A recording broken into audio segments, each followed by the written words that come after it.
प्यारे बच्चों नमस्कार। ये आपकी गणित की दूसरी क्लास है। इससे पहले एक क्लास में हमने 1 से लेकर 10 प्रश्न जो है हल करा दिए हैं। मॉडल प्रश्न पत्र 2 के ध्यान रखना, इसकी पीडीएफ आपको टेलीग्राम पर प्रोवाइड कर दी गई है, तो सभी लोग टेलीग्राम को ज्वाइन कर लें और इसकी पीडीएफ डाउनलोड कर लें। साथ ही जो भी आपके ऑप्शन सही हैं वो उस पर टिक लगा लिए और उसके हिसाब से आप तैयारी करिए।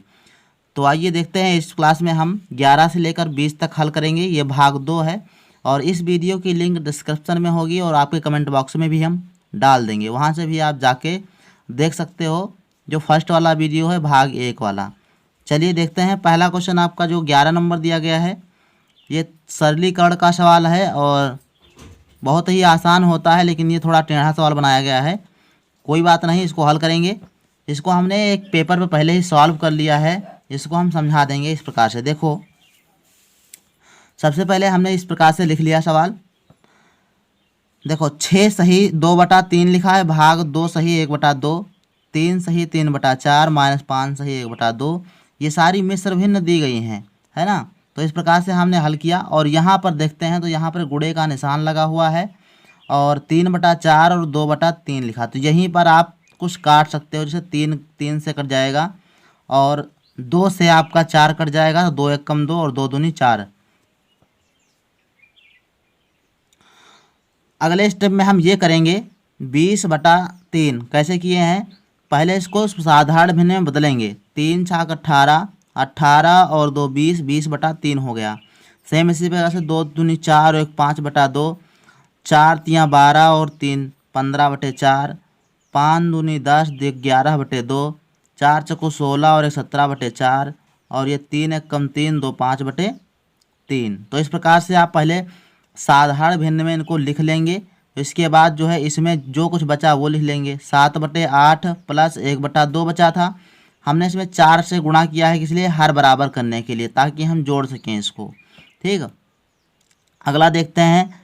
यहाँ पे अगले स्टेप में देखो, यहाँ पे भाग का निशान है, हमने गुणा का निशान लगा लिया है और दर्जा पलट दिया है, अर्थात अंश को हर और हर को अंश जो है दिया, अर्थात इसका व्युत्क्रम लिखा गया यहाँ। तो ये किया जाता है। अब यहाँ पर जो कटने वाला है वो चीज़ें काट देंगे। जैसे 5 से आपका 20 कट जाएगा, तो 5 से 20 को काटेंगे तो 5 चक्कू 20 4 बार में कट जाएगा। और यहाँ पर देखो 4 से 4 1 बार में कट जाएगा और यहाँ 3 से 15 5 बार में कट जाएगा। तो ये कट गया आपका और बचा क्या, बचा आपका 2 और यहाँ 5, इतने तो बचा। अब इसमें है, इसमें कुछ कटने वाला तो है नहीं, इसमें ये निशान आपका लगा है 11/2 गुणे 17/4। तो यहाँ पे आप देख पाएंगे तो यहाँ पर कुछ कटने वाला नहीं है, गुणा ही कर सकते हो आप। तो 17 से 11 से आप गुणा करोगे तो 187 आएगा और 4 दूनी 8 यहाँ पर हमने लिख दिया, प्लस 5/3 लिखा और यहाँ पर हमने हर बराबर करने के लिए 4 से यहाँ पर गुणा किया था, तो 7/8 प्लस 4/8, इससे गुणा होगा 4 1 कम 4, 4 दूनी 8। अगले स्टेप में चलते हैं। तो यहाँ पर बचा था आपका 2 और ये 5, माइनस 187 प्लस 5/3 गुणे 11/8। हमने यहाँ पर क्या किया, 8 जो है नीचे लिख दिया और ऊपर की संख्याओं को जोड़ लेते हैं, तो 8 7 और 4 11 हो गया। तो इस प्रकार से आप लिख सकते हो। अगला देखते हैं। अब यहाँ पर हो गया आपका 5 दूनी 10 माइनस 187/8 प्लस यहाँ पे 11 5 55 और 8 त्रुक 24। तो ये आपकी भिन्न बनी थी और इसको हमने हर बराबर करने के लिए इस वाली भिन्न में 3 से गुणा किया है, क्योंकि सबसे हाईएस्ट हर कौन सी है, 24 है। तो 24 के बराबर हमको हर लाना होता है। तो पहले इसको 3 से गुणा करेंगे तब ये 24 हो जाएगा, यहाँ पर 24 से गुणा करेंगे तब ये हर होगा 24। तो इसको 3 से गुणा कर देंगे और दोनों तरफ अंश और हर दोनों में गुणा करेंगे। तो इसको 3 से गुणा करेंगे, इसको 3 से गुणा करेंगे, तो यहाँ पर देखेंगे 24 का गुणा 10 में 240 और 24 एकम 24 माइनस इसका जब 3 से 187 में गुणा करोगे तो 561 आएगा और इधर जब गुणा करोगे तो 24 आएगा, प्लस 55/24। अब सबके हर बराबर हैं तो एक बार हर लिखेंगे और बाकी संख्याओं को जोड़ या घटा लेंगे, तो 240 माइनस 561 और प्लस 55 हो जाएगा। अब हमने क्या किया है, 55 और 240 को जोड़ दिया है, 295 आया, माइनस 561 मतलब 561 आप घटा दीजिए, तो यहाँ पर आपका बच जाएगा माइनस 266 और बटे 24। ये आपका 2 से कट जाएगा तो हमने काट दिया, 12 दूना 24 और इसको 2 1 कम 2, 3 दूनी 6, 3 दूनी 6, ऐसे इसको काट सकते हो। तो 133/12 आंसर आ जाएगा यहाँ पर। अब इसको आप लिख सकते हो -11 सही 1/12, -11 सही 1/12 इसको जो है लिख सकते हो। तो इस प्रकार से आपका जो आंसर बन रहेगा वो बनेगा आपका फर्स्ट वाला। और फर्स्ट वाले ऑप्शन में ध्यान देंगे, यहाँ पे जो है थोड़ा सा गलत है, यानी मिसप्रिंट हुआ होगा, कोई दिक्कत नहीं है। यहाँ पर आपका 12 होगा, 2 के पहले 1 होगा, तब आपका सही राइट आंसर होगा। बाकी और कोई ऑप्शन यहाँ पर नहीं मिल रहा है, ये मिल रहा है लेकिन इसमें माइनस नहीं लगा है। ठीक, तो माइनस का 11/11 सही 1/12 आएगा। लेकिन 12 नंबर क्वेश्चन चलते हैं। तो 12 नंबर क्वेश्चन दिया गया है निम्न आंकड़ों का बहुलक होगा। निम्न आंकड़ों का बहुलक, तो बहुलक वह संख्या होती है जो बहुत बार आती है, जिस संख्या की बारंबारता ज़्यादा होती है, अर्थात ज़्यादा बार आया होता है, वही बहुलक होता है। तो यह देख करके आप लगा सकते हो, बहुत ही आसान सवाल होता है। तो 3 देखो, इसमें 3 3 3 3 आपका 3 बार आया है और कोई संख्या 3 बार नहीं आई है, तो इसमें आपका बी वाला राइट हो जाएगा, ऑप्शन 3 सही हो जाएगा। अगला प्रश्न आपका दिया गया है 13 नंबर, 2 पासों को एक साथ फेंकने पर प्राप्त अंकों का योगफल 12 होने की प्रायिकता। मान लो कि 2 पासे हैं, वो एक साथ में फेंके जाते हैं। तो कहने का तात्पर्य यह है कि अब पासे कितने हैं, 2 पासे हैं, तो कुल संभावनाएं कितनी बनती हैं, तो ये आपको निकालना होगा। सूत्र होता है कुल संभावनाएं, यानी कितनी बार हो सकती हैं, आए ना आए पता नहीं, तो कुल संभावनाएं आपकी बन जाएंगी, कुल संभावना होती हैं 6 की पावर n, और n यहाँ पर आपकी होती है पासों की संख्या, कितने पासे हैं, तो पासे आपके 2 हैं, तो कुल संभावनाएं बन जाएंगी 6 की पावर 2 बराबर 6 छाक 36, तो कुल संभावना 36 बन जाएंगी। और आपका जो 2 पासे हैं, योगफल 12 आने की प्रायिकता, तो जो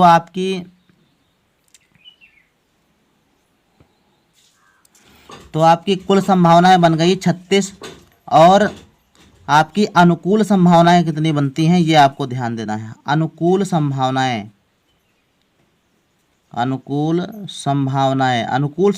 मतलब हाँ कितनी बार हो सकती है बात। देखो अगर दोनों पासों में 6 आएगा तभी आपका 12 होगा, तो 6 और 6, इसके अलावा मान लो पहले में 5 आ जाए, दूसरे में 4 आ जाए, तो 5 4 9 हुआ ना, तीसरे और दूसरी बार में जब मान लो उछाला जाए तो 2 आ जाए, 8 6 आ जाए तो 8 हो जाएगा। केवल एक ही संभावना बनती है जिससे आपके 6 और 6 जब आएंगे तभी आपका 12 होगा योगफल, है ना। तो कुल संभावनाएं आपकी 36, और जो आपकी अनुकूल संभावना है वो आपकी एक ही बन रही है, तो यहाँ पर लिख देंगे अतः प्रायिकता बराबर, तो प्रायिकता क्या हो जाएगी भैया, प्रायिकता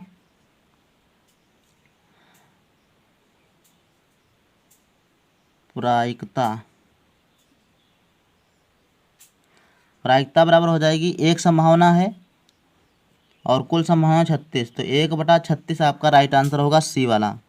तो इस प्रकार से आप लगा देंगे यहाँ पर। अगला प्रश्न है -2/11 का गुणात्मक प्रतिलोम। तो गुणात्मक प्रतिलोम में हमको क्या करना होता है, उसका व्युत्क्रम लिखना होता है। व्युत्क्रम मतलब उल्टा, तो 2/11 लिखा गया है, तो इसमें आपका माइनस का 11/2 हो जाएगा। व्युत्क्रम मतलब उल्टा होता है, तो -11/2 आंसर राइट होगा। अगला प्रश्न दिया गया है 15 नंबर, 28 अंश का अंतर रखने वाले कोटिपूरक कोण हैं। जो 28 अंश का अंतर रखते हैं, है ना। कोटिपूरक कोणों का योगफल होता है 90 अंश। ध्यान रखना, जब 2 कोणों का योगफल कितना हो, 90 अंश हो, तो वो कोटिपूरक कोण कहलाते हैं। तो इसमें देखिए कितने जितने जो ऑप्शन आपके दिए गए हैं, ऑप्शन से कर लीजिए, जिनका जो है योग 90 अंश आ रहा हो वो ऑप्शन आपका राइट होगा। देखो 5 और 3 8 हो गया, और 5 2 7 78 आया, ये गलत है। यहाँ पे देखेंगे तो 9 और 1 10 का 0, 5 और 3 8 8 और 1 9, तो यहाँ पर 90 आ रहा है। 40 50 और 40 कितना होता है, ये भी आपका 90 होता है। और 60 और 32 ये आपका गलत हो जाएगा, 60 32 92 हो जाएगा, नहीं होगा ये ऑप्शन। तो 2 ऑप्शन आपके कट गए, 2 बचे हैं।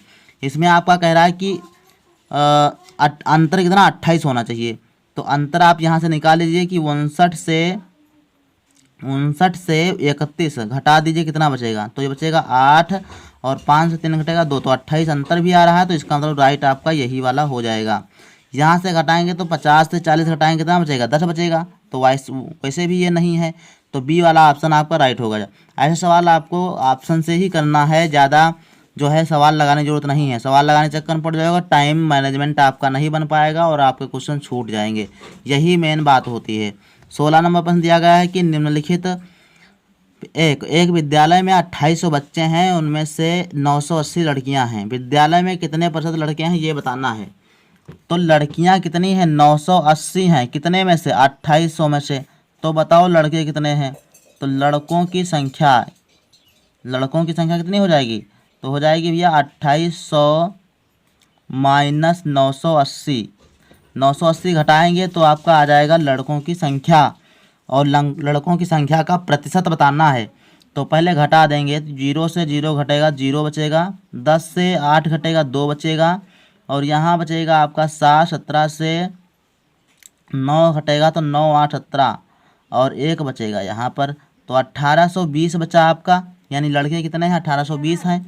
अब आपको ज्ञात करना है लड़कों का प्रतिशत, तो कुल संख्या कितनी है लड़कों की? तो 1820, और आप कितने में से है? तो 2800 में से है, तो कुल संख्या को भाग कर देंगे 2800 है ना।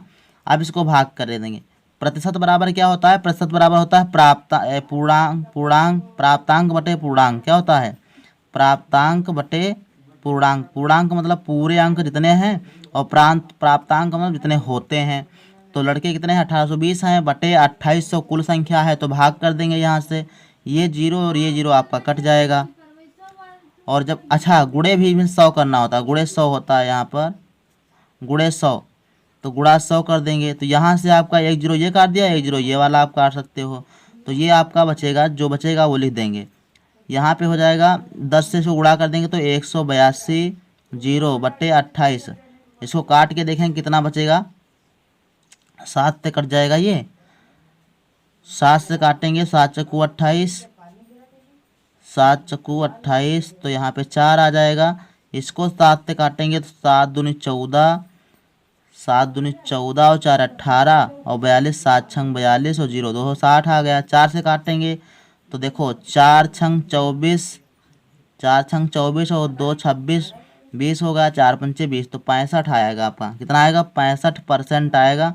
तो आपका कौन सा ऑप्शन सही होगा? सी वाला ऑप्शन आपका राइट हो जाएगा 16 नंबर में।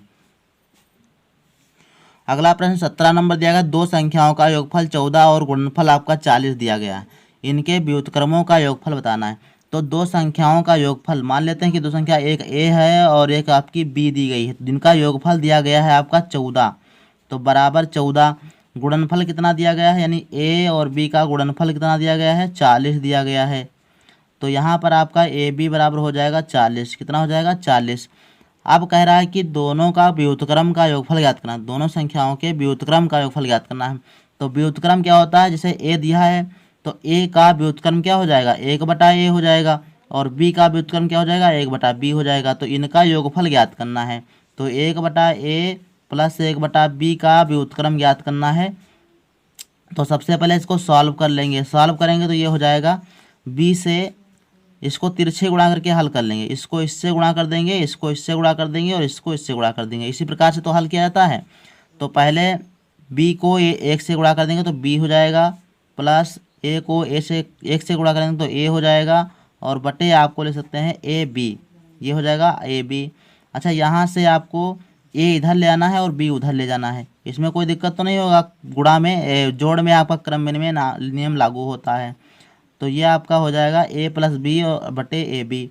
तो यहाँ से आप देख पाएंगे ए प्लस बी का मान आपका देगा 14, तो 14 डाल देंगे, और ए बी का मान 40 देगा, 40 डाल देंगे। आप काट देंगे यहाँ, तो ये हो जाएगा 7 दूनी 14 और 20 दूना 40। तो आंसर आपका आएगा 7/20। कौन सा ऑप्शन सही है? बी वाला आपका राइट हो जाएगा इसमें। अगला प्रश्न आपका दिया गया है कि 18 नंबर, समपंचभुज की प्रत्येक अंतःकोण का मान होता है। समपंचभुज के प्रत्येक अंतःकोण का कितना मान होता है, ये आपको बताना है। तो इसके लिए आप सूत्र एक लिख सकते हो, सम पंचभुज दिया गया है तो आंतरिक कोण अंतः कोण बराबर आपका सूत्र होता है, लिख देंगे। हम यहाँ पर हल कर रहे हैं, थोड़ा नीचे हल करें ताकि जो है इस सवाल के लिए जगह बच जाए। तो अंतः कोण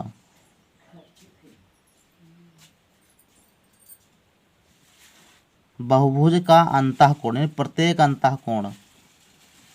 अंतः कोण बराबर सूत्र होता है आपका n-2 गुणे 180 और बटे में n, ये वाला सूत्र होता है। आप लिख पाएंगे और याद भी कर लेंगे इसको। इस टाइप का क्वेश्चन जरूर पूछा जाएगा, ये ध्यान में रखना है आपको। लिखा है n-2, n आपकी क्या है, भुजाओं की संख्या। तो आपका जो बहुभुज दिया गया है वो पंचभुज है, पंचभुज में 5 भुजाएं होंगी। तो यहाँ पे n की जगह पर आपको 5 डाल लेना है और यहाँ से आपको मान निकाल लेना है। तो ये हो जाएगा 5-2 और गुणे 180 और बटे में 5। तो इसको हल करेंगे तो ये हो जाएगा 5 से 2 घटाएंगे तो 3 हो जाएगा और गुणे 180 और बटे आपका 5। यहाँ से आप काट पाएंगे तो काट देंगे। देखो 5 एकम 5 और ये हो जाएगा 5-3 15, 5-3 15 और 3 18 30, 5 छक्का 30, तो 36 गुणे 3 यानी 3 गुणे 36 आपका हो जाएगा। तो 3 गुणे 36 को जब गुणा करेंगे तो आ जाएगा आपका 108, 3 छाक 18 के 8, 3 3 9 1 10, 108 आपका जो है राइट होगा। तो इसमें आपका सम पंचभुज 18 नंबर प्रश्न में आपका कौन सा राइट होगा, तो आपका डी वाला ऑप्शन जो है राइट हो जाएगा। 19 नंबर सवाल है कि 100 से लेकर 999 तक की प्रत्येक संख्या के वर्गमूल में अंकों की संख्या। तो यहाँ पर ध्यान देंगे, यहाँ पर दिया गया 100 और यहाँ पे 999। तो जितनी भी संख्याएं हैं इनके अंक में जो है 100 से लेकर 999 तक कितने अंकों की संख्या बनती है, 3 अंकों की संख्या बनती है।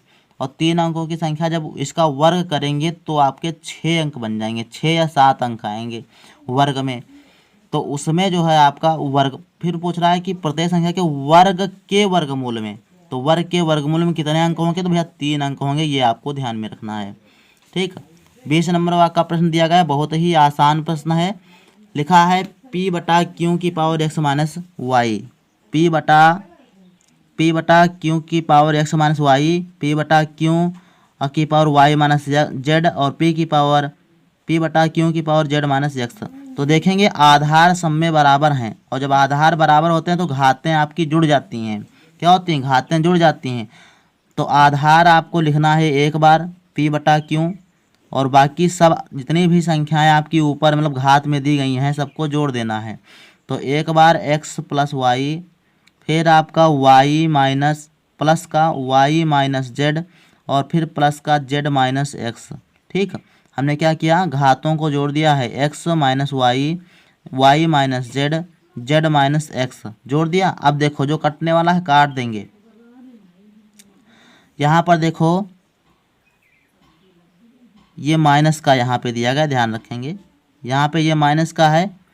अब देखो y माइनस का है और y प्लस का, तो ये कट जाएगा, और x आपका प्लस का है और x माइनस का, ये कट जाएगा, और z आपका प्लस का z माइनस का कट जाएगा। तो बचा क्या, बचा आपका p की पावर q, p बटे q की पावर 0, और इसका मान होता है 1। किसी भी संख्या का अगर घात 0 हो तो उसका मान 1 होता है, ध्यान रखेंगे।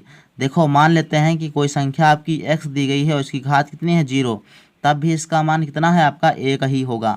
अगर मान लेते हैं कि लिखा है 100 और इसकी घात हम 0 लगा देते हैं तो इसका मान कितना होगा 1।